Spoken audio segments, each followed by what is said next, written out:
உள்ளமெல்லாம் உருகுதையா தென்னந்தை நினைக்கையிலே உள்ளமெல்லாம் உருகுதையா. இந்த 8வது ஆண்டு விழாவை நம் கொண்டாடி மகிழ்ந்தும் கர்த்தர் நமக்கு நல்லவராக இருந்தார். ஹல்லேலூயா. இந்த 8 வருஷ காலமாய் கர்த்தர் நம்மை திருச்சபை நடத்தி வருகிற எல்லா கிருபைகளுக்காக தயவுக்காக கர்த்தரை கொஞ்ச நேரம் சோத்திரம் பண்ணுவோமா? ஸ்தோத்திரம் சோத்திரம் சோத்திரம் சோத்திரம் சோத்திரம் சோத்திரம் சோத்திரம் கர்த்தாவே, அவர் நடத்தி வந்த எல்லா பாதைக்காக கர்த்தரை ஸ்தோத்திரிப்போம். அவர் கிருபை நம்மோடு கூட இருந்து வழிநடத்தின எல்லா கிருபைக்காக ஸ்தோத்திரிப்போம். எல்லா ஆபத்துக்கும் விபத்துக்கும் நம்மை திருச்சபையாரை பாதுகாத்த எல்லா கிருபைக்காக கர்த்தரை ஸ்தோத்திரிப்போம். சோத்திரம் ஆண்டவரே, சோத்திரம் ஆண்டவரே, சோத்திரம் ஆண்டவரே. நம்முடைய உடைமைகளை நம்மை ஆண்டவர் பாதுகாத்தா, சரீரத்தில் நல்ல சுகத்தை கொடுத்தாய், அதை நம்மை ஸ்தோத்திரிப்போமா? ஸ்தோத்திரம் ஆண்டவரே, ஸ்தோத்திரம் கர்த்தாவே, ஸ்தோத்திரம் கர்த்தாவே. நமக்கு உண்டான தொழிலெல்லாம் கர்த்தர் ஆசீர்வதித்திருக்கிறதுக்காக ஸ்தோத்திரம் ஆண்டவரே. நமக்கு ஆண்டவர் கொடுத்த பிள்ளைகளை ஆண்டவர் ஆசீர்வதித்து பாதுகாத்து வருகிறதுக்காக ஸ்தோத்திரம் ஆண்டவரே. கிருபையாய் பாதுகாத்ததுக்காக ஸ்தோத்திரம். நோய் இல்லாமல், வியாதி இல்லாமல், பலவீனம் இல்லாமல் கர்த்தர் அந்த இஸ்ரவேல் ஜனங்களை ஒரு தாயை போல, தகப்பனை போல அவர் ஓங்கி கைகளோடு பலத்த கரத்தோடு அவர்களை நடத்தி வந்தது போல ஆண்டவர் ஒரு இஸ்ரவேல் மக்களை தகப்பன் சுமந்து வருகிறது போல இந்த 8 வருஷமா ஆண்டவர் நம்மை சுமந்து வந்ததுக்காக ஆண்டவரே உமக்கு ஸ்தோத்திரம் கர்த்தாவே, ஸ்தோத்திரம் ஆண்டவரே. ஒரு குறைவும் இல்லை, ஒரு நன்மையும் அவர்களுக்கு குறைவுபடவில்லை. கர்த்தர் அவள் அந்த வருஷங்களை நடத்தி வந்தார். 40 வருஷங்களா இஸ்ரவேல் ஜனங்கள் ஆண்டவர் வழி நடத்தி வந்தார். இரவு பகலுமாய் அவர் வழி நடத்தி வந்தார். உமக்கு ஸ்தோத்திரம் ஆண்டவர். நம்மையும் கூட ஆண்டவர் வழி நடத்தி வருகிற எல்லா கிருபைகளுக்காக தயவுக்காக ஸ்தோத்திரம் ஆண்டவரே. 8 ஆண்டு காலமாக எங்களை நடத்தி வந்த எல்லா தயவுக்காக ஸ்தோத்திரம் ஆண்டவரே. நல்ல சுகத்தை கொடுத்து, நல்ல ஆரோக்கியத்தை கொடுத்தீர் ஆண்டவரே. அதற்காக நாங்கள் துதிக்கிறோம். எங்கள் குடும்பங்களை பாதுகாத்ததற்காக ஸ்தோத்திரம் ஆண்டவரே. உங்களுடைய ரத்தத்தினால் எங்களை கழுவி, எங்களை சுத்திகரித்து, எங்களை நீதிமானாய் மாற்றி நாங்கள் உண்மையை பிள்ளைகளாக மாறும்படியாக உங்களுடைய வாக்குத்தத்தமான ஆசீர்வாதங்கள் எல்லாம் விசுவாசத்தை நாம் சுதந்திரிக்கும்படியாக தேவன் பாராட்டின மகா பெரிய கிருபைகளுக்காக தயவுக்காக நாங்கள் நம்மை துதிக்கிறோம். தொடர்ந்து எங்களை ஆசீர்வதியும் பலப்படுத்தும் ஆண்டவரே. இந்த கருத்தில் எங்களை ஒப்பு கொடுக்கிறோம் ஆண்டவரே. நீர் எங்களை பொறுப்படுத்தி நடத்துகிறதுக்காக ஸ்தோத்திரம் ஆண்டவரே. ஹல்லேலூயா, ஹல்லேலூயா, ஹல்லேலூயா. நீர் எங்களை நடத்துகிற எல்லா தயவுக்காக நம்மை துதிக்கிறோம், ஸ்தோத்திரிக்கிறோம் கர்த்தாவே. ஹல்லேலூயா. ஓ நன்றி ஆண்டவரே, நன்றி ஆண்டவரே, நன்றி ஆண்டவரே, நன்றி ஆண்டவரே. இயேசுவின் நாமத்தில் ஜெபிக்கிறோம் நல்ல பிதாவே, ஆமென். ஹல்லேலூயா. எத்தனை பேர் உற்சாகமா இருந்தீங்க? இந்த 8வது வருஷம் ஆண்டு விழாவில் எத்தனை பேர் உற்சாகமா இருந்தீங்க? சந்தோஷமா இருந்தீங்களா? சந்தோஷமா இருந்தீங்களா? அவர் ரொம்ப நேரம் அவர் சந்தோஷமா இருக்கிறீங்களா கேட்டார். சபைக்கு வந்தால் சந்தோஷம் இல்லைன்னா இங்கே வேற எங்கேயும் சந்தோஷம் இருக்குதுங்க. அப்போ சந்தோஷம் எங்கே இருக்குது? தேவ சமூகத்திலே கர்த்தருடைய சந்தோஷம், மகிழ்ச்சி நமக்குள்ளே தான் இருக்கிறது. கிறிஸ்துவானவர் உங்களுக்குள்ளே இருக்கிறதுனால மனமகிழ்ச்சி, சந்தோஷத்தை கர்த்தர் நமக்கு தருகிறார். நல்ல பிரசங்கத்தை கேட்டீங்கல்ல, நல்ல உற்சாகமாக கேட்டீங்க. அதில் உள்ள அர்த்தங்கள் எல்லாம் நீங்கள் கவனித்து பார்த்தீங்கன்னா நீங்கள் யார் என்பது தான் முக்கியம். என்ன விஷயம்னா சபையில் என்ன அறிவிக்கிறோம், எதுக்காக நம்ம வந்திருக்கிறோம், நம்ம தொடர்ந்து என்ன பிரசங்கத்தை கேட்டுக்கொண்டு இருக்கிறோம் என்பதை நீங்கள் கவனித்து பாருங்கள். நீங்கள் சிந்திங்க. ஏதோ வசனத்தை 1 மணி நேரம் பிரசங்கம் கேட்டு போகிறதுனால ஆசீர்வாதம் வராதுங்க. நீங்கள் கேட்கறதுனால ஞானம் பெருகும், அறிவு பெருகும். ஆனால் அதன்படி செய்யணும் என்று வேதம் சொல்லுவாங்க. அப்போது கேட்பது பாக்கியம்தான், ஆனால் அதன்படி செய்கிறவன் தான் அதனுடைய பலனை அனுபவிக்க முடியும். எல்லாரும் கேட்குறாங்க, நல்ல வழியில் சொல்கிறாங்க, ஆனால் அந்த வழியின்படி நடக்கிறவன் தான். இயேசுநாதர் அடிக்கடிக்கு அந்த வார்த்தையை பயன்படுத்துகிறார். அப்போது கேட்குறவளாக இருக்கக்கூடாது பாருங்க, நம்ம அதன்படி செய்கிறவளாக மாறணும். வார்த்தையை நம்ம கேட்டு அதன்படி நடக்கும் போது தான் நம்முடைய ஆசீர்வாதமே அதில் தான் இருக்குது. நம்முடைய ஆசீர்வாதம் எப்படி தேவனுடைய ஆசீர்வாதத்தை பெற்றுக்கொள்வது? சபை எதற்காக ஆண்டவர் வைத்திருக்கிறார் என்றால், தேவன் உங்களுக்காக உண்டு பண்ணின நன்மைகளை நீங்கள் பெற்று அனுபவிக்கும்படியாக தேவன் பண்ணியிருக்கிறாரு. சபையை வைத்திருக்கிறார். நீ எதற்கு சபைக்கு வருகிறோம்? ஏன் ஆண்டவர் சபையை வைத்திருக்கிறார்? சபைக்கு ஏன் வருகிறோம் என்றால், தேவன் வைத்திருக்கிற சகல நன்மைகளை நம் ஆண்டவரிடத்தில் பெற்றுக்கொள்ளும்படி தான். இது உலகத்தில் இருக்க எல்லா மக்களும் பாருங்க, அந்த நன்மைகளை அவங்க பெறுவதற்காக எவ்வளோ முயற்சி செய்கிறாங்க, பிரயாசப்படுகிறாங்க. ஆனால் ஆண்டவர் நமக்கு வேதத்தில் அநேக வாக்கு தத்தங்களை எழுதி வைத்திருக்கிறார். இன்னைக்கு அழுது புலம்புறாங்க. நீங்கள் பார்க்க திருச்சபையில் எல்லாருமே ஆசீர்வாதத்துக்காக அழுது புலம்புறாங்க. ஜெபம் பண்ணுங்க, ஆண்டவருக்கு ஆசீர்வாதத்தை பெற்றுக்கொள்ளணும்னு சொன்னால் அழுது புலம்னா ஆசீர்வாதம் வந்துடுமா? அழுது புலம்னா ஆசீர்வாதம் வந்துடுமா? யார் அழுவாங்க? யார் புலம்புவாங்க? நீங்கள் யோசிச்சு பாருங்க, தேவனிடத்தில் போய் அழுது புலம்பிலாம் இதெல்லாம் பண்ண தேவையில்லை. ஆண்டவர் ஏற்கனவே உங்களுக்கு நன்மைகளை வச்சிருக்கிறார். அழுது புலம்புனா தான் உங்களுக்கு ஆண்டவர் தருவார் என்று சில பேர் சொல்லி கொடுத்ததுனால அழுவுங்க, சத்தம் போடுங்க, கத்துக்க, அப்படி இல்லை. ஆண்டவர் எதுவுமே நீ செய்யறதில்ல. ஆண்டவர் ஏற்கனவே உங்களை ஆசீர்வதிச்சிருக்கிறார். அந்த அறிவு தான் நமக்கு சபைக்கு தேவை. இப்போ என்னன்னா, நீங்க அழுதுனால ஆண்டவர் தரப்போறதில்லை. ஆண்டவர் அவர் பொல்லாதவரா? அவர் கெட்டவரா? நீங்க ஆசீர்வாதத்தை கெஞ்சி கேட்டால் தான், அழுது கேட்டால் தான் தருவேன்னு சொல்வாரா? அவர் அன்புள்ள தேவன். ஹல்லேலூயா. அவர் அன்புள்ள தேவன். அவர் நம்ம நேசிக்கிற தேவன். நம்ம ஏற்கனவே போன வாரத்தில் பார்த்தோம், ஏதேன் தோட்டத்தை ஆண்டவர் உண்டாக்கி, எல்லாத்தையும் உண்டாக்கி, எல்லா காரியத்தையும் உண்டாக்கி, மனுஷனை உண்டாக்கி அவர் என்ன பண்ணார்? ஆதாம் ஏவாளையும் முழங்கால் பண்ணிட்டு ஆண்டவரே என்னை ஆசீர்வதின்னு கேட்டாங்களா? கேட்கல. ஆண்டவர் என்ன பண்ணார்? ஆண்டவருடைய குணம் என்ன தெரியுமா? ஆசீர்வதிக்கிற குணம். ஆண்டவருடைய திட்டம் என்ன தெரியுமா? ஆசீர்வதிக்கிற திட்டம் தான். நம்ம இந்த உலகத்தில் இருக்கிறதுக்கு எதுக்குன்னா, ஆண்டவருடைய ஆசீர்வாதத்தை பெறுவதற்காகவும் ஆண்டவர் செய்த நன்மைகளை பெறுவதற்காகவும் தான். திருச்சபையிலே நீங்க எதுக்கு வரீங்கன்னா, தேவன் வைத்திருக்கிற, உங்களுக்கு வைத்திருக்கிற நன்மைகள் நீங்க அறியணும். இன்னும் கண்கள் காணல, காதுகள் கேட்கல, இன்னும் அறிவு கேட்டல. பாருங்க, அந்த திருச்சபையில் நீங்க வரும்போது, திருச்சபையில் எதற்காக வருகிறீங்கன்னா, இன்னும் கண் காணாதவைகள், காது கேட்காதவைகள் ஆவியானவர் உங்களுக்கு உணர்த்தும்படியாக நீங்க வந்திருக்கீங்க. ஹல்லேலூயா.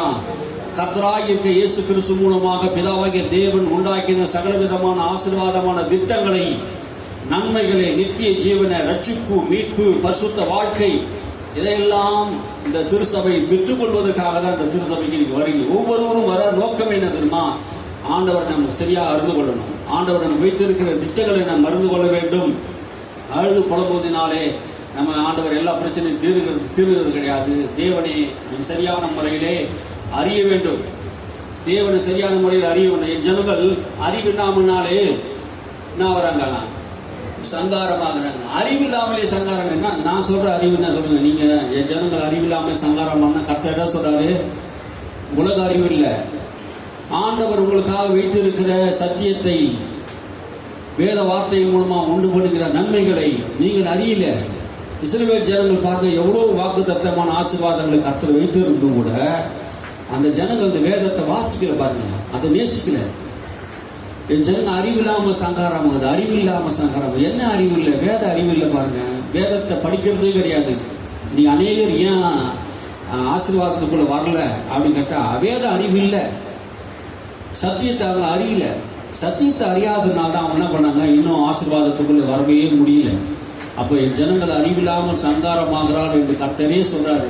என்ன அறிவு? வேத அறிவில் மகத்துவத்தை, என் மகத்துவத்தை, வேதத்தின் மகத்துவத்தை நான் அவர்களுக்கு எழுதி கொடுத்தேன். அவர்கள் அதை என்ன பண்ணாங்களாம்? அந்நியகாரியமா எண்ணினார்களாம். அந்நியகாரியமா. தேவன் தம்முடைய மகத்துவத்தை எல்லாம் எழுதி கொடுத்திருக்கிறார். நாம் கர்த்தருக்குள்ள நாம் யார், நாம் எப்படியாப்பட்ட ஆசீர்வாதிக்கப்பட்டவர்கள், எப்படியாப்பட்ட ஆசீர்வாதத்துக்குரியவர்கள், நாம் யார், நம்முடைய சாயல் என்ன, நம்முடைய கர்த்தர் நம்ம கொடுத்து உண்டு பண்ணின மகிமையான ஆசீர்வாதம் என்ன என்பதை எல்லாம் வேதத்தில் எழுதி வைத்திருக்கிறார். நீங்க சாதாரண மனுஷனை போல, லோக பிரபுகளை போல செத்து மாண்டு உணர்வுள்ளாதவர்களாக அறிந்து போவர்கள் தேவசித்த அல்ல. இயேசு வந்தார். மனுஷன் யார் என்பதை உங்களுக்கு ஆண்டவர் அதை காட்டினார். பாருங்க, மனுஷன்னா யார், அதுதான் டிமோ. அதை தான் நமக்கு ஆண்டவர் பண்றாரு. மனுஷனுடைய வாழ்க்கை இழந்து போன எல்லா ஆசீர்வாதத்தையும் இயேசு என்ன பண்ண திரும்பவும் பெற்று என்ன பண்ணாரு? ஒரு மனிதனுடைய அதிகாரம் எப்படி எல்லாம் செயல்பட்டது, அந்த அதிகாரத்தை நம்ம என்ன பண்ணணும்? புரிந்து கொள்ளணும். இயேசுவை நீங்க கவனித்து பாருங்க. இயேசுக்கு என்னெல்லாம் அதிகாரம்லாம் கொடுக்கப்பட்டிருந்தோ, இயேசு எப்படிலாம் செயல்பட்டாரோ அப்படியெல்லாம் நம்ம செயல்படலாமா? போன வாரத்தில் ஒரு மெசேஜ் கொடுக்க சொல்ல பத்தியா, நம்ம ஒரு யானை குட்டி இல்லை, பூனை குட்டி இல்லை, நம்ம எந்த குட்டி? தேவ குட்டி என்று சொன்னார். புரியுதுங்களா? இதுதான் நம்ம தொடர்ந்து நம்ம பேசிக்கொண்டு இருக்கிறோம். நீங்க தேவனுடைய சந்ததிகள். நீங்க தேவனாலே பிறந்திருக்கிற, அழிவுள்ள வித்தினாலே அல்ல, என்றென்றைக்கும் நிலைத்திருக்கிறத அழிவில்லாத வசனமாகிய தேவ வித்தினாலே நீங்க பிறந்திருக்கீங்க. நீங்க தேவனாலே பிறப்பிக்கப்பட்டவர்கள். ஆதாம் தேவனாலே உண்டாக்கப்பட்டவன். அப்போ ஆதாமுக்குள்ளே தேவன் தம்முடைய ஜீவனை ஊதி அவன் ஜீவாத்மா மாறினான். அவனுக்குள்ள இருந்த ஜீவன் கர்த்தருடைய ஜீவன். உங்களுக்குள்ள எனக்குள்ள போய் இருக்கிற எந்த ஜீவன் இருக்கிறது?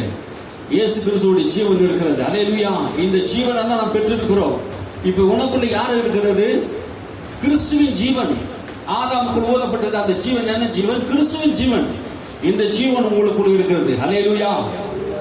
இந்த ஜீவன் இருக்கும்போது, கிறிஸ்துவ ஜீவன் உனக்கு இருக்கும்போது நீ எப்படி இருக்கணும்? கிறிஸ்துவை போல நீ என்ன பண்ணணும்? ஆளுகை செய்ய வேண்டும். அல்லேலூயா. கிறிஸ்துவை போல பிதாவே நான் உண்மைக்கு சோதரிக்கிறேன்னு சொல்றாரு. அப்போ அவருக்கு அவர் பிதாவா இருக்கிறார். நமக்கு யாரா இருக்கிறார்? அவரு வாயத்திலிருந்து சொல்லுங்க. இயேசுக்கு பிதா, நமக்கு யாரு பிதா? நமக்கும் பிதா தான். அப்போ அவர் யார் என்பதான் அவர் நம்முடைய மூத்த சகோதரர் என்று வேதம் சொல்லுகிறது. அல்லேலூயா. அப்போ ஆண்டவர் நம்ம எப்படி ஆண்டவர் அவரிடத்திலே பிள்ளைகளாகும்படியாக நமக்கு அதிகாரத்தை கொடுத்தார்னா, இயேசுவை யாரெல்லாம் ஏற்றுக்கொண்டார்களோ, இயேசு யாரெல்லாம் விசுவாசிக்கிறார்களோ, அப்போதே அவங்க எல்லாரும் யாரா மாறிட்டாங்க? சொல்லுங்களேன். பிசாசம் மாறிட்டாங்களா? இயேசு ஏற்றுக்கொண்டவங்களா? அப்போ வாய் திறந்து சொல்லலாம். நாங்கள் இப்படிதான் கேள்வி கேட்க மாட்டது கூட. அப்போ நீங்க யாரா மாறிட்டீங்க? யாருடைய பிள்ளைகளாக? இயேசுடைய பிள்ளைகளாக. நீங்க இயேசுடைய பிள்ளைகளாக மாறணும். நீங்க உங்க வாயை திறந்து பேசலன்னா வர பிரசங்கியாரு எங்களாரும் நல்லா கேட்டுக்குவோம். நல்லா திட்டாங்க பாரு, எங்களாரும் திட்டாங்க. ஏன்னா வாயை திறந்து பேச மாட்டீங்க. நீங்க இயேசுடைய பிள்ளைங்க. நான் அதை தான் சொல்லி கொடுத்துட்டு இருக்கிறோம் வருஷ கணக்கில். அதான் உங்களுக்கு சொல்லி கொடுத்துருங்க. நீங்க யார் என்பது நான் ஒன்னு சொல்றீங்களா? முதல் நீங்க கிறிஸ்துக்குள்ள யார் என்பது உங்களுக்கு தெரிஞ்சிச்சுன்னா தான் நீங்க கிறிஸ்துவ. உங்களை யாருன்னு உங்களுக்கு தெரியல பாருங்க. அதுதான் அறியாம வேதத்தின் மகத்துவங்களை எழுதி கொடுத்தேன். அவருக்கு அந்நிய காரியமா எண்ணினாங்களாம். அந்நிய காரியமா எண்ணிட்டாங்க. அந்நிய காரியமா எனக்கு இல்லது. இஸ்ரவேல் ஜனங்களுக்கு எல்லா அழிவுக்கு காரணம் என்ன? ஒன்றும் இல்லாத காரணம் என்ன? வெறுமைக்கு காரணம் என்ன? எல்லாம் வெறுமையா போயிடுச்சு, ஒன்றும் இல்லாத போயிடுச்சு, அடிமையாய் பிடிச்சு கொண்டு போயிட்டாங்க. கர்த்தர் அவர்களோடு கூட இல்ல பாருங்க.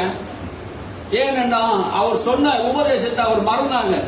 என்ன மறந்தாங்க கேட்டா, இஸ்ரவேல் ஜனங்களுக்கு உன் தேவனாய் கர்த்தர் மாத்திரம் சேவிக்க கடவீர்கள் என்று சொன்னாங்க. ஆனா அந்த ஜனங்கள் அந்நிய தெய்வத்தை சேவித்தாங்க, வேறொரு கடவுளை வணங்க ஆரம்பிச்சிட்டாங்க. ஆனா அதனால வந்த விளைவு என்ன தெரியுமா? அவங்களுக்கு சாபம், அடிமைத்தனம். பாருங்க, சுதந்திரமா இருக்க வேண்டிய அடிமைகளா இருக்கிறாங்க. இன்னைக்கு தேவனுடைய பிள்ளைகளாகி நாமும் கூட நீங்க சுதந்திரமாக கர்த்தருடைய ஆசீர்வாதத்தை பெறக்கூடிய நாமும் கூட என்ன பண்ண அடிமைகளாக மாறிவிட்டோம். அடிமைத்தனத்தின் ஆவி இன்னைக்கு எனக்கு ஒண்ணுமே கிடையாது, வெறுமையா இருக்கிற, இருளா இருக்கிறது, ஒழுங்கின்மையா இருக்கிறது, என் வாழ்க்கையெல்லாம் எனக்கு ஒரு கவலையா இருக்குது, கண்ணீரா இருக்கிறது சொல்றதுக்கு காரணம் என்ன நினைக்கிறீங்களா? வேதத்தினுடைய மகத்துவங்களை இன்னும் அறியல. நீ வேதத்தின் மகத்துவங்களை அறியணும். உங்க கண்களை நான் திறந்து நீங்க வாசிக்க ஆரம்பிக்கணும். பாருங்க, நீங்க வாசிச்சாதான் உங்களுக்கு புரியும். உங்களுக்கு வருகிற பிரச்சனைகள் எல்லாம் தீர்வு உண்டாக்குறதுக்கு இந்த வேத புஸ்தகம் தான் சத்தியம். இந்த வேதத்தை நீங்க திறந்து உங்க கண்களை திறந்து நீங்க வாசிக்க ஆரம்பிச்சீங்கன்னா கர்த்தர் உங்க மனக்கண்கள் என்ன பண்ணுவாரு? திறக்க ஆரம்பிச்சிருவாரு. ஹல்லேலூயா. உங்க மனக்கண்களை கர்த்தர் திறக்கணும். சத்தியத்தை அறிவீங்க, சத்தியம் உங்களை விடுதலையாக்கும். இயேசு சொன்னார், நான் தான் சத்தியம், சத்தியத்தை அறிவீங்க, சத்தியம் உங்களை விடுதலையாக்கும். நீங்க என்ன சத்தியத்தின் ஆகிய இயேசு கிறிஸ்துவை அறியாதனாலே நீங்கள் உங்கள் பாவங்களில் சாவீர்கள் என்று யூதர்கள் பார்த்து சொன்னார். ஆனா இன்னைக்கு நம்ம சத்தியத்தை நம்ம அறியாததுனால்தான் நாம் தேவனுடைய பிள்ளைகள் என்கிற சுதந்திரவாளி என்பதை, சத்தியத்தை நாம் அறியாததுனால தான் ஆயிடுச்சு. இப்போ அந்த கர்த்தருடைய பிள்ளைக்குரிய அதிகாரத்தை, வல்லமையை, ஆற்றலை நம்ம என்ன பண்ண முடியல, செயல்படுத்த முடியல. சபையில் இருக்கிற நாம் பிசாசு மேலையும், வியாதி மேலையும், தரித்திரத்து மேலையும் நான் என்ன பண்ண முடியல, ஒரு ஆளுகை செய்ய முடியல. பாருங்க, ஏன்னா பிசாசு தொத்தனா நம்ம மேல வந்துருமோ, அந்த ஆவிக்கிரியை நம்ம மேல வந்துருமோ, அந்த தரித்திரத்தை துரத்த முடியாதோ, அந்த நோயை சுகமாக்க முடியாதோ என்கிற மனநிலை பாருங்க. இன்னைக்கு நான் கை வச்ச ஜபமானா சுகமாகுமா? எனக்கு அந்த ஆற்றல் உண்டா? நான் நிறைய நேரம் ஜெபிக்கிறது இல்லையே. நீங்க பிள்ளையா இருந்தாலே போதும். அல்லேலூயா. நீங்க பிள்ளைகளா இருந்தாலே போதும். நீங்க பிள்ளைகளா நீங்க என்ன பண்ணுங்க, அவருக்குரிய அதிகாரத்தை எல்லாவற்றையும் நீங்க என்ன பண்ணிருக்கீங்க, பெற்று இருக்கிறீங்க. நீங்க அவருடைய நாமத்தினால, என் நாமத்தினால் பிசாசுகளை துரத்துவீங்க சொல்லி இருக்கிறார். நீங்க அதெல்லாம் செய்யணுங்க. பாருங்க, எல்லாருமே அதை செய்யணும். எல்லா காரியங்களும் அதை செய்யணும். கர்த்தர் நம்மை ஆசீர்வாதம். தேவனுடைய திட்டம் என்ன தெரியுங்களா? நீங்கள் ஆசீர்வாதமா இருப்பதுதான். அல்லேலூயா. நீங்கள் ஆசீர்வாதம் பெறணும் என்பதுதான் ஒரு பெரிய திட்டத்தை வைக்கிறது. அந்த திட்டத்தின்படியே தான் பிதாவாகிய தேவன் தமது குமாரனை கல்வாரி சிலுவையில் அறையபடி செய்தார். இழந்து போனது எல்லாவற்றையும் நான் பேச போறேன். அந்த காரியத்தை இழந்து போனது எல்லாவற்றையும் மீண்டும் அதை தோண்டி எடுக்கணும். எதையெல்லாம் கர்த்தர் நமக்கு வைத்திருக்கிற ஆசீர்வாதங்களை எல்லாம், நன்மைகள் எல்லாம் நீங்க தோண்டி எடுக்கணும். பாருங்க, பிசாசு நம்முடைய ஆசீர்வாதத்தை துத்து போடுகிறான். ஆபிரகாம் எங்க தேவ மனுஷன் கர்த்தர் இந்து குடும்பத்திலிருந்து விக்கிரக ஆராதனை குடும்பத்திலிருந்து என்ன பண்ணாரு, அவரை ரட்சித்து கொண்டு வந்தார். கொண்டு வந்து அவனை ஆசீர்வதித்தார். பாருங்க, அப்ப ஆசீர்வதிக்கும் போது அந்த பெலிஸ்திய தேசத்துல வந்து கர்த்தர் அவர் நடத்தின போது அந்த நாட்களிலே துறவு என்ன கிணறு, பெரிய பெரிய கிணறுகளை வெட்டி விவசாயத்துக்கு என்ன பண்ணுவாங்க, தண்ணீர் பாய்ச்சுவாங்க. அப்போ ஆபிரகாம் என்ன பண்ணாரு, தான் போன எல்லா இடங்களிலும் பரதேசியா சுத்தி திருந்த அந்த பூமியில எல்லா இடங்களிலும் துறவுகளை என்ன பண்ணாரு, வெட்ட ஆரம்பிச்சாரு. பாருங்க, வெட்ட ஆரம்பிச்ச போது அந்த பெலிஸ்தியர்கள் பொறாமைப்பட்டு என்ன பண்ணாங்க, ஆபிரகாம் வெட்டின எல்லா துறவாணியும் வந்து என்ன பண்ணாங்க, பிரச்சனை பண்ணாங்க. என்ன பிரச்சனை பண்ணாங்க, அவங்க தோண்டின எல்லா இடத்துலயும் ஒரு கல்லும் பாறையுமா இருந்தது. ஆனா ஆபிரகாம் கை வச்சு தோன்றான், நல்ல நீரூற்றுகள் உண்டாகுது. இதை பார்த்த பெலிஸ்தீன் எங்கேயோ இருந்து வந்தவன் நம்ம ஊர்ல, அவனுக்கு மட்டும் எங்க வெட்டினாலும் தண்ணி வருதுன்னு சொல்லி அவனை பொறாமைப்பட்டு என்ன பண்ணாங்க, ஆபிரகாமை எதிர்த்து ஆபிரகாமை விரோதமா பேசி அந்த நிலத்தை என்ன பண்ணாங்க, அந்த துறவை மூடி போட்டாங்க. பாருங்க, மூடி போடுறாங்க. எதை மூடி போடுறாங்க, வெட்டின கிணறெல்லாம் துத்து போடுறான். பிசாசு என்ன பண்ணுவான் தெரியுமா, நம்ம மேல பொறாமப்படுவான். நம்ம ஆசீர்வாதமா இருக்கக்கூடாது, சந்தோஷமா இருக்கக்கூடாது, மகிழ்ச்சியா இருக்கக்கூடாது சொல்லி பிசாசு என்ன பண்ணுவான், நம்ம மேல பொறாமப்படுவான். ஆபிரகாம் வெட்டின அந்த துறவெல்லாம் என்ன பண்ணாங்க, அவனோட கூட வாக்குவாதம் பண்ணி அந்த துறவெல்லாம் என்ன பண்ணாங்க, கிணற்ற மண்ணை போட்டு துத்திட்டாங்க. பாருங்க, அப்போ ஆபிரகாம் என்ன பண்ணாரு, வேறொரு தேசத்துக்கு போய் இன்னொரு இடத்துக்கு போய் இன்னொரு இடத்துல நோன்றாரு. அங்கேயும் வந்து பிரச்சனை பண்றாங்க. ஈசாக்குக்கும் அதே மாதிரி பிரச்சனை எல்லாம் பண்றாங்க. அதை கொடுத்து நாம நீங்க பண்ண போறோம், கொஞ்சம் தியானிக்க போறோம். வாசிங்க, ஆதியாகமம் 26ஆம் அதிகாரத்தை எடுத்துக்கோங்க.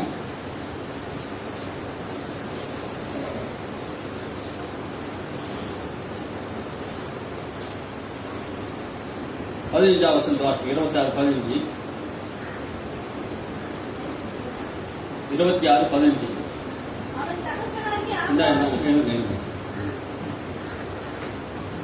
26:15 அவன் தகப்பனாகிய ஆபிரகாமின் நாட்களில் அவனுடைய வேலைக்காரர் வெட்டின துறவுகளை எல்லாம் தூர்த்து மண்ணினால் நிரப்பி போட்டார்கள். தூர்த்து மண்ணினாலே நிரப்பி போட்டார்கள். ஆபிரகாமே வெற்றின துறவெல்லாம், அவர் வேலைக்காரர்கள் வெற்றின துறவெல்லாம் என்ன பண்ணாங்க, யாரு, அந்த பிலிஸ்தீர்கள் வந்து என்ன பண்ணாங்க, துத்து போடுகிறார்கள். ஆசிய அபிமெலேக்கு ஈசாக்கை நோக்கி, நீ எங்களை விட்டு போய்விடு, எங்களை பார்க்கிலும் நீ பலத்தவனான என்றார். அப்பொழுது ஈசாக்கு அவ்விடம் விட்டு புறப்பட்டு கேராரின் பள்ளத்தாக்கிலே கூடாரம் போட்டு அங்கே குடியிருந்து தன் தகப்பனாகிய ஆபிரகாமின் நாட்களில் வெட்டினவைகளும் ஆபிரகாம் மரித்த பின் பெலிஸ்தர் தூத்து போட்டவைகளுமான துறவுகளை மறுபடியும் தோண்டி தன் தகப்பன் அவைகளுக்கு இட்டிருந்த பெயர்களின்படியே அவைகளுக்கு பெயரிட்டான். ஈசாக்குடைய வேலைக்காரர் பள்ளத்தாக்கிலே வெட்டி அங்கே சுரக்கும் நீரூற்றை கண்டார்கள். கேராரும் மேய்ப்பர் இந்த தண்ணீர் தங்களுடையது என்று சொல்லி ஈசாக்குடைய மேய்ப்பருடனே வாக்குவாதம் பண்ணினார்கள். அவர்கள் தன்னுடைய வாக்குவாதம் பண்ணினபடியால் அந்த துறவுக்கு ஏசேக்கு என்று பெயரிட்டார். வேறொரு துறவை வெட்டினார்கள், அதை குறித்தும் வாக்குவாதம் பண்ணினார்கள். ஆகையால் அதற்கு சித்னா என்று பெயரிட்டார். பின்பு அவ்விடம் விட்டு பெயர்ந்து போய் வேறொரு துறவை வெட்டினான். அதை குறித்து அவர்கள் வாக்குவாதம் பண்ணவில்லை. அப்பொழுது அவன், நாம் தேசத்தில் பழுகும்படிக்கு இப்பொழுது கர்த்தர் நமக்கு இடம் உண்டாக்கினார் என்று சொல்லி அதற்கு ரெகபோத் என்று பெயரிட்டார். ஹல்லேலூயா. அதுக்கு ரெகோபோத் என்று பெயரிட்டான். ஹல்லேலூயா. 3 துறவுகளை அவன் வெட்டுகிறான். ஆபிரகாம் இருந்த காலத்திலே உண்டான துறவுகளை எல்லாம் ஆபிரகாம் வெட்டின போது கிணற்றிலே நீரூற்றுகள் உண்டாயிடுச்சு.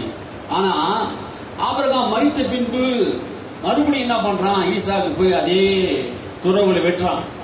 அதே துறவுகளை போய் வெட்டி என்ன பண்றான், தண்ணீரை உண்டாக்குன போது அபிமெலேக்கு என்கிற ராஜா வந்து அவனை என்ன பண்றான், பகைக்கிறான். அந்த கிணறு எங்களுடைய சொல்லி அந்த ஜனங்களை விட்டு என்ன பண்றாரு, அங்க பெரிய பிரச்சனை நடக்குது. நீங்க எல்லாம் கவனிச்சு பாத்தீங்கன்னா, கர்த்தர் ஒரு மனிதனை ஆசீர்வதிக்கும் போது அவன் என்ன பண்ணுவான், பெரியவனா ஆகிறான், வளர்ச்சி அடைகிறான். அப்படி வளர்ச்சி வரும்போது பிசாசு என்ன செய்யறான், அந்த பெரிய சேர்த்து அந்த பிசாசுக்கு அது பிடிக்கவே பிடிக்காது. பாருங்க, நீங்க ஆசீர்வாதமா இருந்தா பிசாசுக்கு பிடிக்கவே பிடிக்காது. பிலிஸ்தியர்கள் ஆகிய அந்த பிசாசுகள் வந்து என்ன பண்ணிட்டான், இவருடைய கிணறை துத்து போடும்படியாக அவங்க என்ன பண்ணுவான், வாக்குவாதம் பண்ணி அந்த கிணறை புடுங்குறாங்க. பிசாசுடைய வேலை என்ன தெரியுமா, கர்த்தர் கொடுத்த ஆசீர்வாதத்தை உங்க கையில இருந்து பிடிக்கணும்.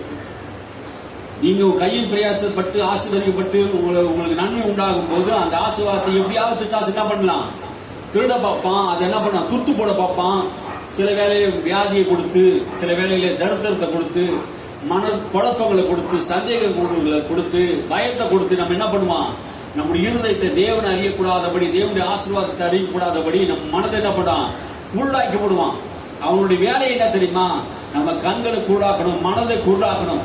நீ குருடனா தெரியணும், சத்தியத்தை மட்டும் நீ என்ன பண்ணக்கூடாது, அறியக்கூடாது. ஏன்னா சத்தியத்தை இருந்தா என்ன பண்ணும், சத்தியம்னு விடுதலையாக்கி விடும். ஆகினால சத்தியத்தை அறியக்கூடாதபடி அநேகருடைய மனதை இன்னைக்கு பிசாசு என்ன பண்ணிக்கிறான், குருடாக்கி படுக்கிறான். மனக்கண்கள் மேலே மண்ணை தூக்கி போடுறான். நீங்க தேவனுடைய வல்லமையான வசனத்தை, தேவனுடைய மகத்துவத்தை, மகிமையான காரியத்தை, தேவ வசனத்தை நீங்க கவனிக்க கூடாதபடிக்கு, உங்க வாழ்க்கை ஆசீர்வாதம் வரக்கூடாதபடிக்கு நீங்க சத்தியத்தை அறிஞ்சாங்க ஆயிடும். சத்தியம் உங்களை விடுதலையாக்கிடும். நீங்க ஆசீர்வாதத்துக்குள்ள வந்துடுவீங்க. அதெல்லாம் பிசாசு கூடிய வேலை என்ன தெரியுமா, வேத வசனம் அப்படிதான் சொல்லுது பாருங்க. வழி அருகே விழுந்த விதை. அப்போ வழி அருகே விழுந்த விதையெல்லாம் பறவைகள் வந்து பொறுக்கி கொண்டு போயிடுச்சான். அப்போ வசனம் என்கிற விதையை திருசபையில நாம் விதைக்கிறோம். நீங்க என்ன பண்றோம், வசனத்தை என்ன பண்றோம், உங்கள் இருதயத்தை நாங்கள் விதைக்கிறோம். பிசாசானவன் என்ன பண்ணுவான், அந்த விதையை கரெக்டா அந்த வசனமாகிய விதையை உங்கள் மனதிலிருந்து எடுத்து போடும்படியாக. அப்போ வசனம் இல்லைன்னா அந்த நிலம் விளையுமா, நான் கேட்கிறேன். அப்போ விதை இல்லாத நிலம் எப்படி ஆசீர்வாதம் பெற முடியும்? விதை இல்லாத நிலம் எப்படி பயிர் விளைவிக்க முடியும்? அப்போ வசனமாகிய விதையை திருசபையாகிய நாங்கள் உங்களுக்கு என்ன பண்ணோம், வசனத்தை நாங்கள் போதிக்கிறோம். எங்க போதிக்கிறோம், எதற்காக போதிக்கிறோம்? உங்கள் இருதயத்தில் விதைக்கிறோம், உங்க சிந்தையில விதைக்கிறோம். இந்த விதையானது நீங்க என்ன பண்ணணும், பத்திரமா பாதுகாக்க வேண்டும். வசனத்தை காத்துக்கொள்ள வேண்டும். மகனே, வார்த்தையை கேள், அதை கவனி, அதை உன் இருதயத்தில் காத்துக்கொள். அவையில் ஜீவன் உண்டு, அதை கேட்கிறவனுக்கு ஆரோக்கியம் உண்டு. அப்போ வசனத்தை கேட்டால் ஆரோக்கியம் வரும், வசனத்தை கேட்டா சுகம் வரும், வசனத்தை கேட்டா சந்தோஷம் வரும், வசனத்தை கேட்டா மகிழ்ச்சி வரும், வசனத்தை கேட்டா சாபம் நீங்கும், வசனத்தை கேட்டா நீங்க வாழ்க்கையில முன்னேற்றி செல்வீங்க, தோல்வி அடைய மாட்டீங்க, பயப்பட மாட்டீங்க. அப்போ வசனத்தை கேட்க கூடாதபடிக்கு உங்கள் இருதயத்தை என்ன பண்ண பிசாசானவன் மனதை அடைத்து போடுகிறான். பிசாசுடைய வேலை என்ன தெரியுமா? பிசாசு நான் சொல்ற வழிடா டிவியில வருது பிசாசு கிடையாது. நான் சொல்றது அவன் செய்கிற வேலையே, நாங்க உங்களுக்கு சொல்ற வசனத்தை என்ன பண்ணுவான் தெரியுமா, அவன் கேட்க கூடாது. சிலர் தூங்க வச்சிருவான். என்ன பண்ணுவான், சிலரை தூங்க வச்சிருவான். நீங்க என்ன வேணா ஜெபம் பண்ணுங்க, அவன் ஒன்னும் டிஸ்டர்ப் பண்ண மாட்டான், கவனம் இருப்பான். ஆனா வசனத்தை மட்டும் நீங்க இருதயத்தை ஏத்துக்கினீங்கன்னா வசனம் ஆயிடும். நிலத்துல போட்டா அது முளைஞ்சி என்ன பண்ணும், பயிர் வந்து அது கனியை கொடுத்துரும், பலனை கொடுத்துரும். அதே போலதான் தேவனுடைய வாக்குத்தத்தமான வார்த்தைகள், வசனம் என்கிற வார்த்தை விதையை நாங்கள் உங்கள் இருதயத்தில் போடுறோம். நீங்கள் ஆசீர்வாதம் பெறுவதற்கு வசனத்தை நீங்க என்ன பண்ணணும், முழு மனதோடு கேட்கணும். அவன் தந்திரமா வருவான் பாருங்க பிசாசு. அவன் ஒரு பொறுக்கி, என்ன பொறுக்கி, வசன பொறுக்கி. நம்ம கிட்ட போட்டப்பட்ட வசனத்தை எல்லாம் என்ன பண்ணுவான், நம்முடைய இருதயத்தில் எடுத்து போட்டுருவான். அவனுக்கு தெரியும் நம்முடைய இருதயத்தில் வசனம் மட்டும் தங்கிடுச்சுன்னா என்ன பண்ணுவான், அவனை நம்ம ஜெயிக்க முடியாது அப்படின்ட்டு அவனுக்கு தெரிஞ்சிச்சு. அதனால வசனம் மட்டும் உங்களுக்கு வாழ்க்கையில வந்துடக்கூடாது. ஹல்லேலூயா. நீங்க கவனிக்கிறீங்களா, சந்தோஷமா இருக்கிறீங்களா? பாருங்க, வசனத்தை நீங்க கவனிக்க சொன்னோம். நீங்க கவனிக்கலன்னா என்ன நடக்கும்னு சொன்னா ஒரு நன்மையும் பெற முடியாது. சபைக்கு வந்து வரலாம், நான் கிறிஸ்துவன் சொல்லலாம், ஆனா ஆண்டவர்கிட்ட எதையும் நீங்க கேட்டு பெறறதுக்கு வசனம் இல்லாம போக முடியாது. நான் ஒவ்வொரு டைமிலும் நான் ஜெபம் பண்ண போகும்போது வசனத்தின் அடிப்படையிலே ஜெபம் பண்ணுவேன். மிகப்பெரிய தேவ மனிதர்கள் எல்லாம் கர்த்தரிடத்தில் சகல விதமான நன்மைகள் அனுபவித்தவர்கள், ஆயிரக்கணக்கான மக்களை சுகமாக்கினவர்கள், ஆசீர்வாதத்துக்குள் நடத்தினவர்கள் எல்லாருடைய ஜெபம் எப்படி இருந்ததுன்னா வேதத்தின் அடிப்படையிலே இருந்தது. அல்லேலூயா. வேதத்தின் அடிப்படையிலே கர்த்தர் நமக்கு வாக்கு பண்ணின வசனத்தை, நம்ப பண்ணின வசனத்தை, கர்த்தர் நமக்கு உண்டு பண்ணின வசனத்தை நம்ம என்ன பண்ணணும், ஆண்டவருக்கு நினைவு போட்டணும். வசனத்தை நாம் நினைவு போட்டணும். எப்படி எல்லாம் வசனத்தை நினைவு போட்டுலாம்? கர்த்தர் நமக்கு என்னென்ன நம்ப பண்ணியிருக்கிற வசனத்தை, ஒருவேளை குறைவு இருக்குதுன்னு வச்சுங்களேன், கர்த்தரை தேடுவதற்கு ஒரு நன்மையும் குறைவில்லை என்று சங்கீதக்காரன் சொல்றாரு. அதை சொல்லணும், எனக்கு ஒரு நன்மை குறைவில்லைன்னு. என்னை பின்பற்றி வந்தீங்களே, ஏதாவது உங்களுக்கு குறைவு இருக்குதான்னு கேட்டார் இயேசுநாதர் சீசையில பார்த்து. ஒரு குறைவில்லை ஆண்டவரே, அப்போ இயேசுநாதரை பின்பற்றி வந்தா அவங்க வாழ்க்கையில் தான் இருக்காது, குறைவு இருக்காது. கர்த்தர் ஒரு மனுஷனோடு கூட இருந்தா அவங்க வாழ்க்கையில குறைவில்லாத வாழ்க்கை வாழ முடியும். ஏன்னா கர்த்தரோடு அவங்க நடக்கிறதுக்கு அவங்களால முடியல. பாருங்க, இந்த வசனத்தை அவங்க புரிஞ்சுக்க முடியல. நான் சகல நாட்கள் உன்னோட கூட இருப்பேன்னு சொன்னார் பார்த்தீங்களா, நான் உங்க கூட தான் இருக்கிறேன். ஏன்னா இன்னைக்கு அநேக மனநிலைமை சபைக்கு வரங்க எல்லாருடைய மனநிலைமை எப்படி தெரியுமாது, கர்த்தர் என் கூட இருக்கிறத அவங்க உணர்றது இல்லை. கர்த்தர் ஒரு மனிதனோட கூட இருந்தா ஆண்டவர் என்ன பண்ணுவாரு, ஆசீர்வதிப்பார். கர்த்தர் யாரோட கூட இருந்தார், வேதத்தை நீங்க யோசிச்சு பாருங்க. ஈசாக்கோடு கர்த்தர் இருந்தார். அவன் வர வர விருத்தி அடைந்து என்ன பண்ணான், பெரியவனாக மகா ஐஸ்வர்யனாக கர்த்தர் அவனை மாற்றினார். யாரோட கூட கர்த்தர் இருக்கிறாரோ அவனை கர்த்தர் என்ன பண்ணுவாரு, ஆசீர்வதிக்கிறவரா இருக்கிறார். அல்லேலூயா. ஒரு மனிதனோடு தேவன் இருக்கும் போது அவன் ஆசீர்வாதம் பெறுகிறான். கர்த்தருடைய ஆசீர்வாதமான நன்மைகளை ஒரு மனிதன் பெற வேண்டும் என்றால் அவன் கர்த்தரோடு இருக்கணும். தாவீதோடு கூட கர்த்தர் இருந்தார். யாரோட கூட இருந்தார் கர்த்தர்? வசனம் கவனிங்கப்பா, வசனத்தை கவனிங்க. யாரோட கூட இருந்தாரு? தாவீதோடு கூட இருந்தார். அப்ப தாவீதோடு கூட கர்த்தர் இருந்தானா அவன் நாளுக்கு நாள் விருத்தி அடைந்தான். நாளுக்கு நாள் விருத்தி அடைந்தான். ஒரு மனிதன் தேவனோடு கூட இருக்கும் போது, இல்ல ஒரு கர்த்தர் ஒரு மனுஷனோடு இருக்கும் போது அவனுடைய வாழ்க்கை எப்படி இருக்கும்? வேதத்தை நீங்க கவனிச்சு பாருங்க. ஏன் இன்னைக்கு தரித்திரம், ஏன் இன்னைக்கு வியாதி, ஏன் இன்னைக்கு தோல்வி, ஏன் இன்னைக்கு குழப்பம், ஏன் இன்னைக்கு கடன் பிரச்சனை, தூக்கம் வரல, ஏன் வரல? பிரச்சனை என்ன? கர்த்தர் ஒரு மனிதனோடு இல்ல. ஏன் ஆசீர்வாதமா இருக்க முடியல? கடவுளுடைய திட்டம் என்ன தெரியுமா? நீங்கள் ஆசீர்வாதமா இருப்பதுதான், நீங்க சந்தோஷமா இருப்பதுதான் தேவனுடைய திட்டம். நீங்க வளமா வாழ்வதுதான் தேவ திட்டம். நீங்க சுகமா வாழ்வதுதான் தேவ திட்டம். அந்த திட்டத்தை ஒரு மனிதன் புரிந்து கொள்ள வேண்டும். சபைக்கு நாம் வருகிறது நோக்கம் என்ன? கடவுள் என்னோட கூட இருக்கிறார், ஆண்டவர் என்னோட கூட இருக்கிறார். ஆபிரகாமோடு கூட கர்த்தர் இருந்தார். ஆபிரகாமை கர்த்தர் ஆசீர்வதித்தார். அவன் சம்பத்து பூமி கொள்ளாதா இருந்தது, பூமியே தாங்க முடியல. அப்படியேப்பட்ட ஆசீர்வாதம் ஆபிரகாம் மேல் கர்த்தர் வைத்திருந்தார். கர்த்தர் ஆபிரகாமோடு கூட இருந்தார். நம்மோடு கூட கர்த்தர் இருக்கிறார். வசனங்களை நம் இருதயத்தில் வைக்கணும். கர்த்தர் என்னோட கூட இருக்கிறார். கர்த்தர் வாழ்க்கையை ஆசீர்வதிப்பார். கர்த்தர் வாழ்க்கையை முன்னேற செய்வார். எந்த வியாதியிலிருந்து என்னை கர்த்தர் குணமாக்குவார். உன் அக்கிரமங்கள் நீக்கி, உன் நோய்கள் எல்லாம் உன்னை குணமாக்கி, உன்னை அழிவுக்கு தப்புவிக்கிற தேவன் என்பதை நீ அறிய வேண்டும். உன் அக்கிரமங்களை மன்னிக்கிற தேவன், உன்னை நோயை குணமாக்குற தேவன், உன்னை அழிவுக்கு காக்கிற தேவன் என்பதை நீங்க அறிய வேண்டும். சங்கீதம் 103 அதுல நீங்க வாசிச்சு பார்த்தா தெரியும். கர்த்தர் நம்மை திரும்பவும் ஆண்டவர் சொல்லுகிறார். வாசிங்க சங்கீதம் 103 1-2 வாசிங்க. வாசிங்க கர்த்தருடைய வார்த்தையை. என் ஆத்துமாவே கர்த்தரை ஸ்தோத்திரி, என் முழு உள்ளமே அவருடைய பரிசுத்த நாமத்தை ஸ்தோத்திரி. என் ஆத்துமாவே கர்த்தரை ஸ்தோத்திரி, அவர் செய்த சகல உபகாரங்களையும் மறவாதே. முதலியே சொல்லிட்டான் என் ஆத்துமாவே கர்த்தரை ஸ்தோத்திரி, அவர் செய்த சகல உபகாரத்தையும். பின்னாடி சொல்றான் பாரு, அவனுடைய ஆத்மாவை பார்த்து சொல்றான். தாவீது தன் தேவனாய் கர்த்தரை உத்தமமாய் பின்பற்றினான். தாவீதை போல உத்தம இருதயத்தோடு கர்த்தரை பின்பற்ற வேண்டும். அந்த தாவீது சொல்றான், நான் வாழ்க்கையில நடந்த எல்லா சம்பவத்துக்கும் தேவன் தான் காரணம். என் உயர்வுக்கு தேவன் தான் காரணம். என் மேன்மைக்கு தேவன் தான் காரணம். ஆடுகள் மேய்த்த என்னை அரசனாக கர்த்தர் மாற்றினான். தன் முதிர் வயதிலே கர்த்தர் அவனை ஆசீர்வதித்த இந்த ஆசீர்வாதத்தை நீங்க பாத்தீங்கன்னா நீங்க சொல்ல முடியாதுங்க. அவ்வளவு பெரிய ஆசீர்வாதம். ஆடு மேய்த்தவன் ஆட்டை உண்மையா மேய்த்தாங்க. அவன் ஆண்டவர் அரசனா மாற்ற. வாசிங்க கீழே வசனம் வாசிங்க பாருங்க. அவர் அக்கிரமங்களை எல்லாம் மன்னித்து, அவர் நம்முடைய அக்கிரமங்கள் எல்லாம் மன்னித்தாராம். வேத வசனத்தை அறிந்தால்தான், நீங்க சத்தியத்தை அறிந்தால்தான் நமக்கு அக்கிரமங்கள் எல்லாம் தேவன் மன்னித்து இருக்கிறார். நான் இன்னும் அக்கிரமக்காரன் பாவி என்று நீ உணர்வோடு இருக்காங்க. நீங்க தேவ பிள்ளைகள். இயேசு கிறிஸ்து ரத்தத்தினால நீங்க கழுவப்பட்டு இருக்கீங்க. உங்கள் அக்கிரமத்தை தான் இயேசு மன்னித்து இருக்கிறார். நீங்க இதை உணரணும் பாருங்க.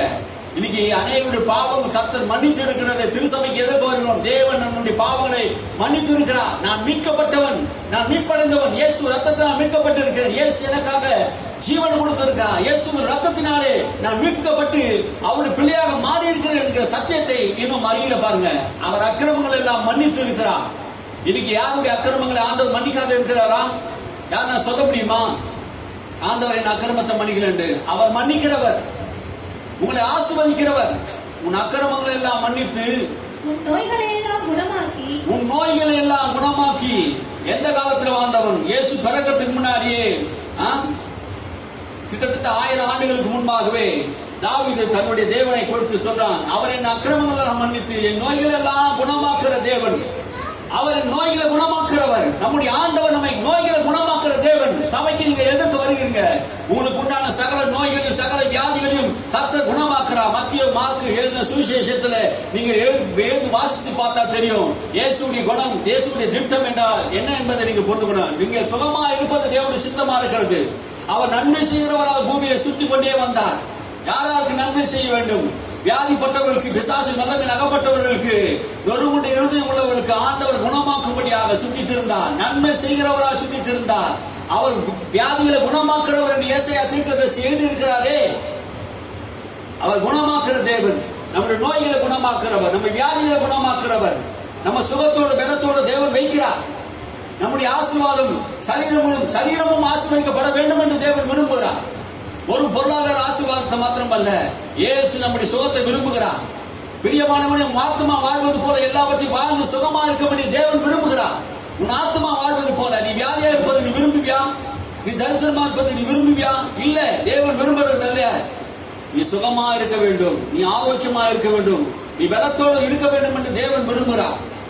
உங்களை ஆசீர்வதிக்கும்படியாக, உங்கள் சரீரங்களை ஆசீர்வதிக்கும்படியாக, உங்கள் சரீரம் வியாதிப்பட்டு போக கூடாதுங்க. இன்னைக்கு அநேகனுடைய போதனை என்ன தெரியுமா? கர்த்தர் சில வேளையில வியாதியை கொடுப்பார், சில வேளை நோய்களை கொடுத்து நம்ம சிக்ஷிப்பார், நம் விசுவாசத்தை சோதிப்பார் என்று சிலருடைய பிரசங்கமா இருக்கிறது. சரியான அறிவில்லாமல் தேவனை அறிந்து கொள்ள முடியாமல் பிரசங்கம். கர்த்தர் நல்லவர், அவர் நோய்களை கொடுக்கிறவர் அல்ல, நோய்களை குணமாக்குறவர். அல்லேலூயா. கரங்களை தட்டி கர்த்தரை மகிமைப்படுத்துங்க. அல்லேலூயா. அவர் நோய்களை கொடுக்கிற தேவன் அல்ல, அவர் சுகமாக்குற தேவன். அல்லேலூயா. அவர் அக்கிரமங்களை மன்னிக்கிறவர், நோய்களை குணமாக்கும்படியாக தான் இங்க வந்தார். நம்முடைய நோய்கள் எல்லாம் சிலுவையில சுமந்தார் என்று வேதம் சொல்கிறது. தாவீது தன் தேவனாய் கர்த்தரை குறித்து சொல்றான், அவரை நோய்கள் எல்லாம் குணமாக்குகிறார். வாசிங்க. உன் பிராணனை அழிவுக்கு விலக்கி மீட்டு உன்னை கிருபையினாலும் இரக்கங்களினாலும் முடிசூட்டி நன்மையினால் உன் வாயை திருப்தியாக்குகிறார். கழுகுக்கு சமானமாய் உன் வாயை மறுபடி வாசிங்க. அவர் உன் அக்கிரமங்களை எல்லாம் மன்னித்து உன் நோய்களை எல்லாம் குணமாக்கி உன் பிராணனை அழிவுக்கு விலக்கி மீட்டு உன் உயிரை அழிவுக்கு மீட்டு. அல்லேலூயா. நம்முடைய உயிரை என்ன பண்ணாரு? அழிவுக்கு மீட்கிறார். நம்ம அழிவிலிருந்து காக்கிற தேவன். அல்லேலூயா. இந்த கொரோனா காலத்திலே எத்தனையோ பேர் செத்து போனாங்க. அல்லேலூயா.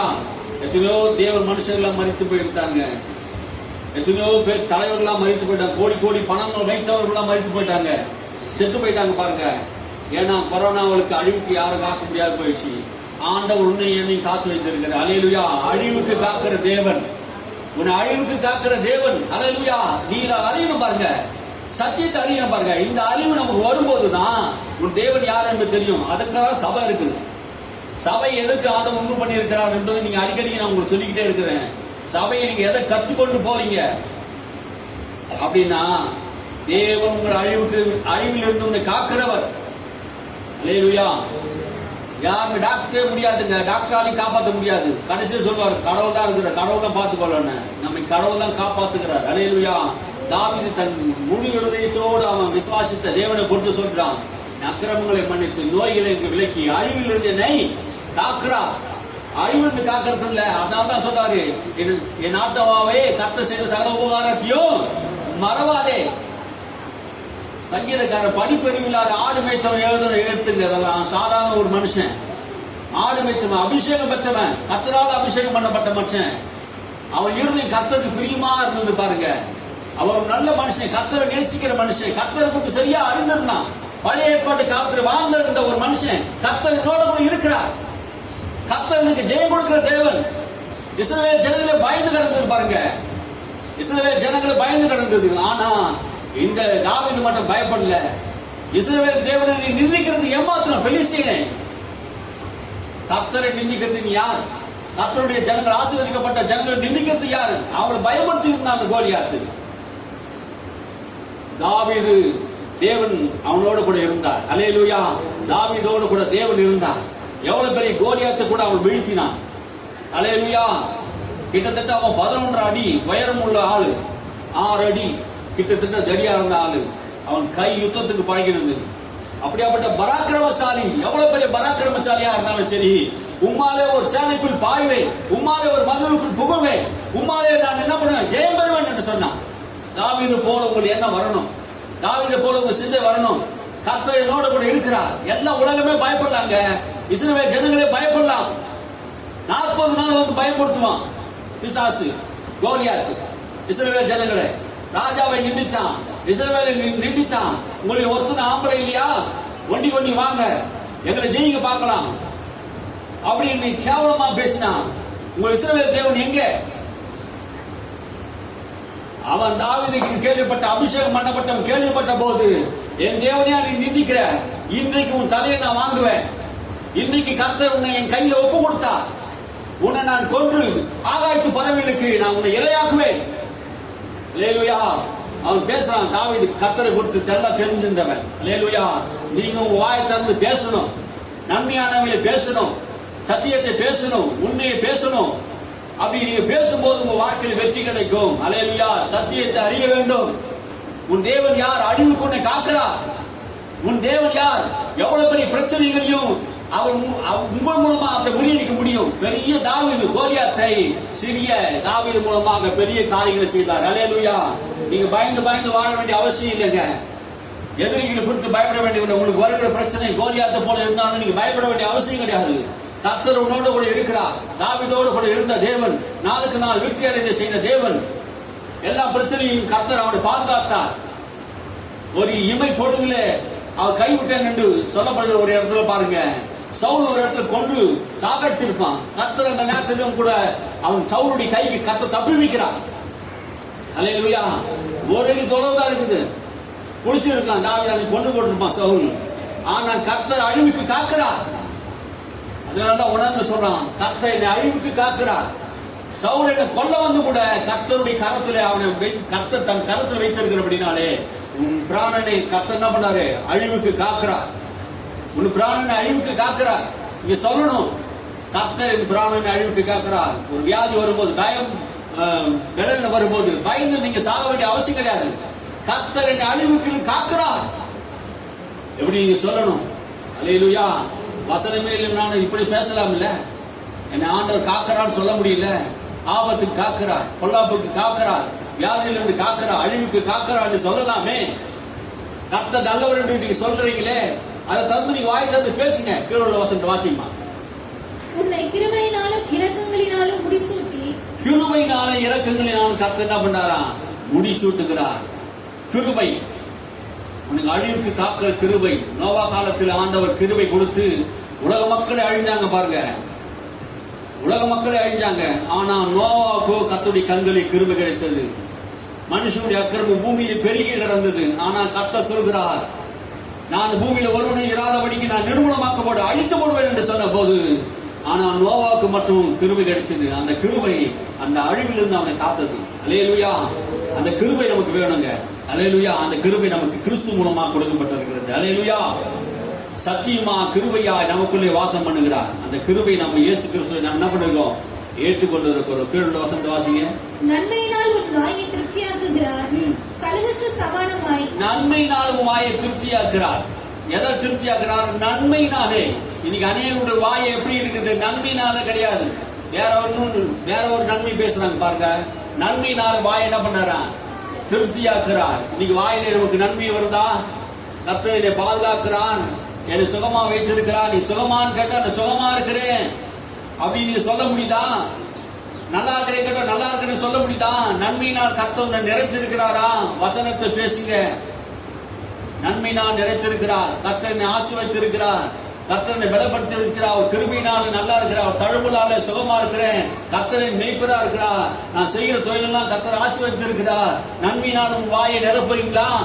இல்ல, கர்த்தர் எனக்கு ஒண்ணுமே செய்யல, நான் ஒரு நாள் கோயிலுக்கு வரேன், ஆண்டவர் ஒரு நன்மை செய்யல, இது வியாதி என்ன சுகமாகல அப்படின்னு நீங்க வேற ஒன்று சொல்லிக் கொண்டு இருக்கீங்களா? எதை நீங்க சொல்றீங்க பாருங்க. நீங்க எப்படி கர்த்தரை புரிந்து கொள்றீங்க என்பது அதுதான் உங்க வாயின் வார்த்தை வைத்துதான் சொல்ல முடியும். நீங்க அநேகருடைய வாயின் வார்த்தைகள் பல ஆண்டுகளாக இயேசு ஏற்றுக்கொண்டோம், இயேசு ஆண்டவராக ரட்சகராக ஏற்றுக்கொண்டு இருந்தோம்.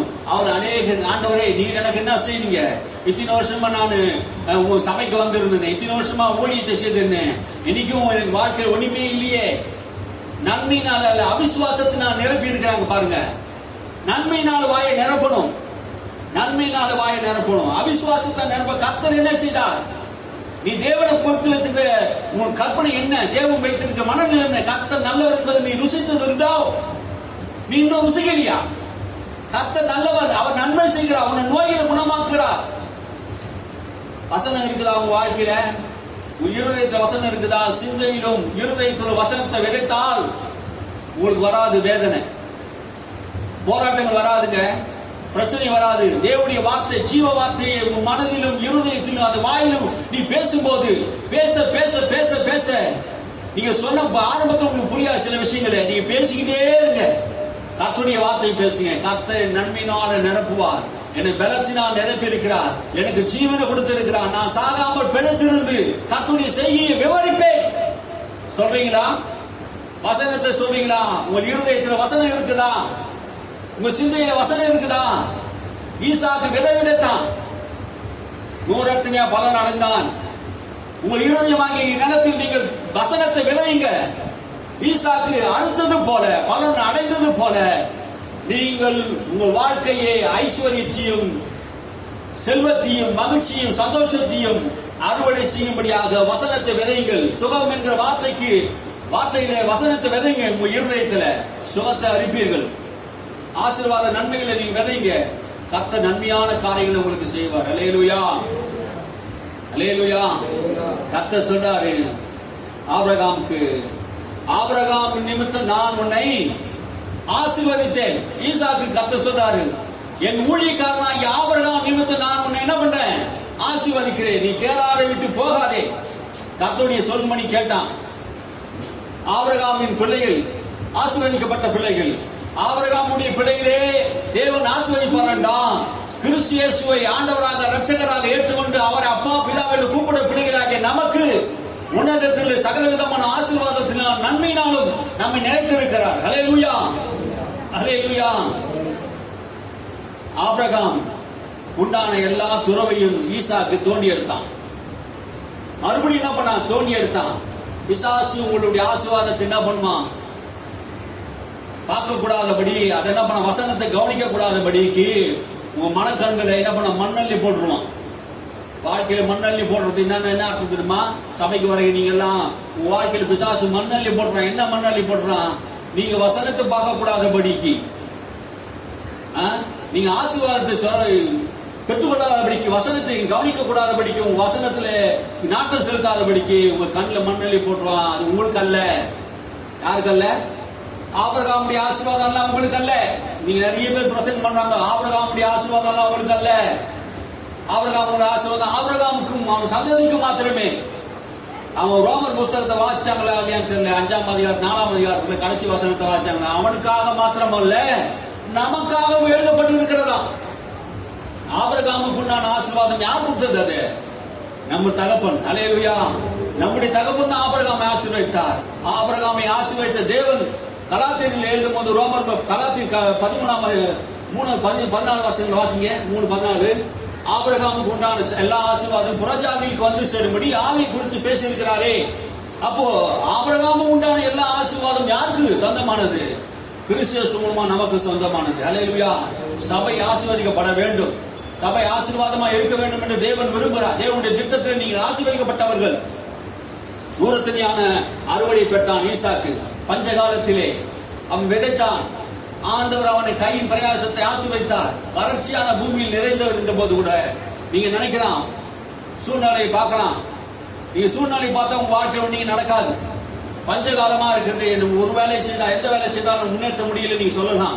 ஆனா கர்த்தர் உன்னோட கூட இருக்கும்போது அந்த பஞ்சகாலமா இருந்தாலும் ஆண்டவர் ஈசாக்கு நிலத்தை ஆசீர்வதித்து நூறத்தனையான பலனை உண்டாக்கின தேவன் உன்னையும் கூட கர்த்தர் ஆசீர்வதித்து நூறத்தனையான பலனை உண்டாக்குவார். அவன் மகா பெரியவனானான், வர வர விருத்தி அடைந்தான் என்று வேதம் சொல்கிறது. அவன் ஐஸ்வர்யனாக மாறினான் என்று சொல்கிறது. அவன் தேவன் அவனோட கூட இருந்தார். ஈசாக்கோடு கர்த்தர் இருந்தார். நம்மோடு கூட கர்த்தர் இருக்கிறார். கர்த்தருமே ஆசீர்வதிக்கிறார் இருக்கிறார். அல்லேலூயா. உங்கள் இருதயத்தில் தேவனுடைய வசனத்தை விதைங்கள். ஏராளமான ஆசீர்வாத நன்மைகள் நீங்க என்ன பண்ணுங்க, அறுவடை செய்யுங்கள். இரண்டாவதாக, முற்பிதாக்கள் அனுபவித்திருந்த ஆசீர்வாதங்களை மறுபடியும் நீங்க என்ன பண்ணணும், தோன்றணும்.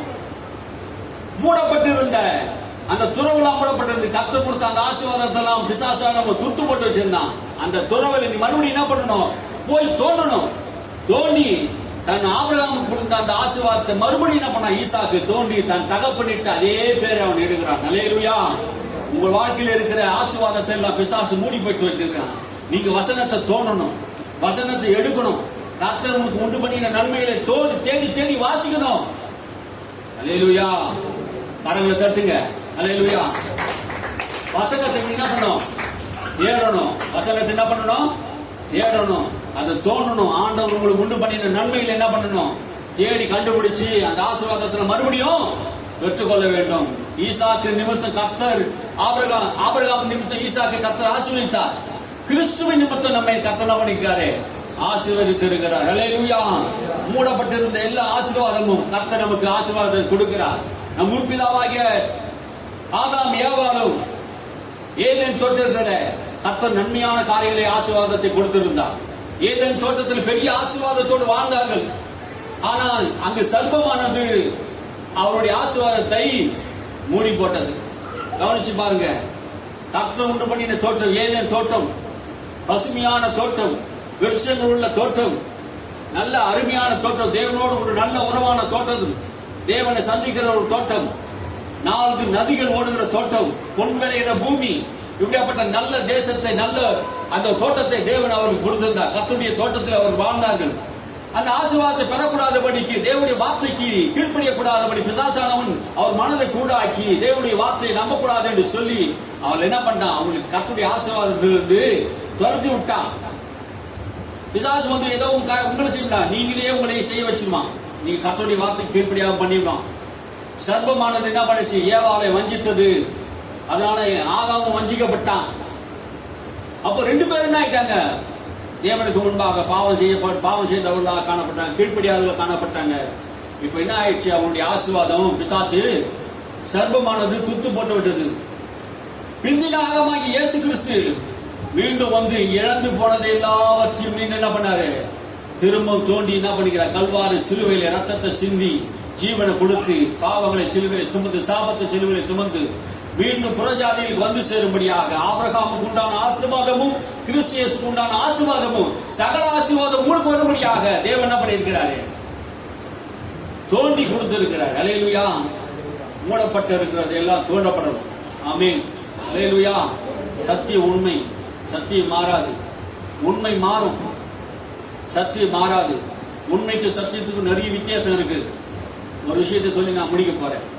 உண்மையும் சத்தியமும் வேறு விஷயம். சத்தியம் மாறாது. சத்தியம் சொல்லுங்க, சத்தியம் மாறாது. உண்மை மாறும். எப்படி உண்மை மாறும்? நீங்க சொல்லுங்க, யோசிச்சு பாருங்க. நான் சொல்ற ஒரு சின்ன விஷயத்தை சொல்றேன். இன்னைக்கு ஒரு நாள்ல உங்களுக்கு சளி காய்ச்சல் இருக்குதுன்னு வச்சுக்க, இன்னைக்கு இருக்குன்னு வச்சுங்களேன். சும்மா ஒரு இதுக்கு சொல்றேன்.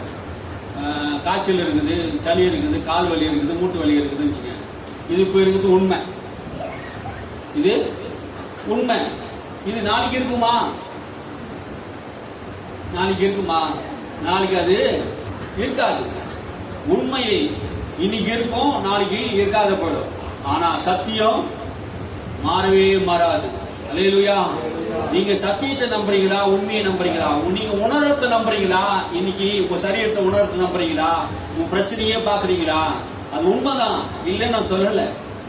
ஆனா நீங்க உண்மையை நம்பிக்கொண்டிருந்தா நீங்க ஏமாறி பிசாசு உங்களை என்ன பண்ணுவான்? மனக்கண்களை துத்து போட்டு இருக்கிறான். நீங்க சத்தியத்தை பாருங்க. அல்லேலூயா. சத்தியத்தை பாருங்க.